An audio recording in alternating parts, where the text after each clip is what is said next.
Today, I'm going to walk you through thumbnailcreator.com. It's an AI tool that generates YouTube thumbnails, and I'm going to show you exactly how it works. My link is in the description, and there's a QR code on screen if you want to follow along. They have a free 7-day trial. Once you've created your account, you'll be taken to this dashboard. It's pretty easy to get started. If you already have a YouTube video that you want to analyze and create a new thumbnail for, you just copy and paste the link in here and hit Analyze Video.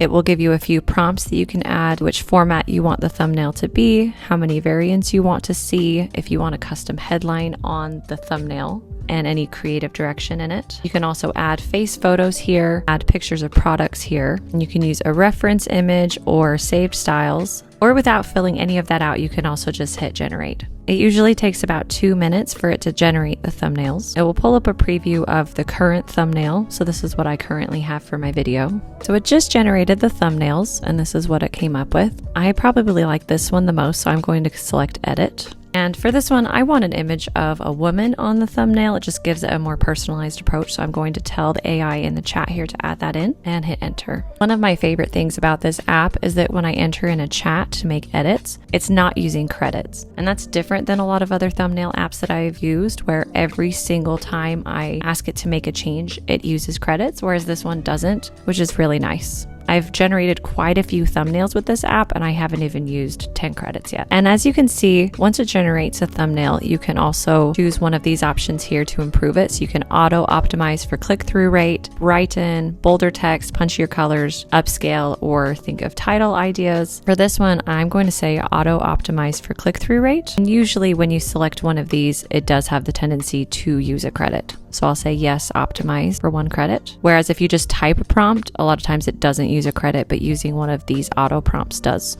Something else you can do is change the content. So that's looking much more like what I want. You can also go to tools. So there's AI tools where you can describe your changes. There's styles, such as more of an expressive face, bold text, before and after, as well as artistic styles. You can also do a face swap where you train a face model. So to add a new face, you simply add a photo and put in a name. So once you add a photo, you need to add 10 images, and that will help you create a face model. And then you have that face model to use in all of your thumbnails. If you go back to home, this is where you can see all of the previous thumbnails that you've generated. You can also see more ways to create, where you can hit prompt to thumbnail, where you can just create a thumbnail from scratch using a prompt. You can edit, look at the style library, and extract from YouTube. You can also do clipping, so you can take a video. So I'll post my same video in here again and find viral clips. If you want to export one, you just select the box and export the clip.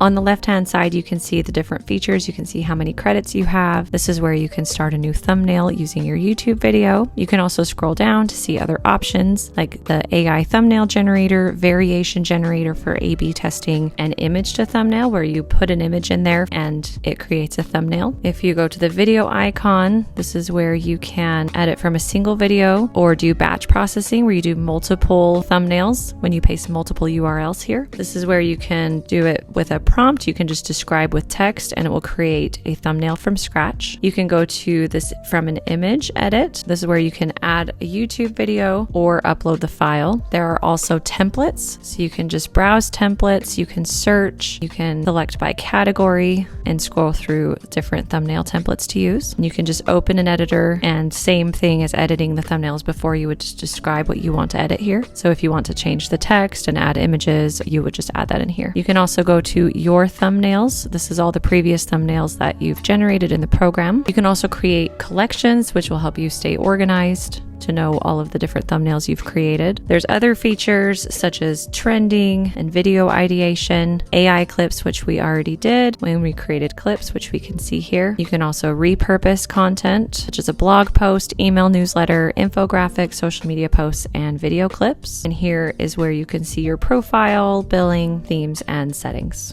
As far as pricing goes, you can choose monthly or annual. You can scroll down. There is a 7-day free trial. There is the Lite program at $19 a month, Starter at $29, Creator at $49, and Teams at $99. And it just depends on how many videos you're creating and what your specific needs are. But every program starts with a 7-day free trial. So that's a full walkthrough of thumbnailcreator.com. The AI does most of the design work, and you're mainly just directing it toward what you want. Like anything, it takes a little experimentation experimentation to figure out what prompts and settings give you the best results. But once you find your rhythm, it's a lot faster than building thumbnails manually or outsourcing them every time. Whether it's the right tool for you depends on how often you're posting and how much time you're currently spending on thumbnails. If that's a friction point in your workflow, it's worth testing out during the free trial and seeing how it fits. My link is in the description and the QR code is on screen. If this was helpful, hit like and subscribe for more AI tool walkthroughs. I'll see you in the next one.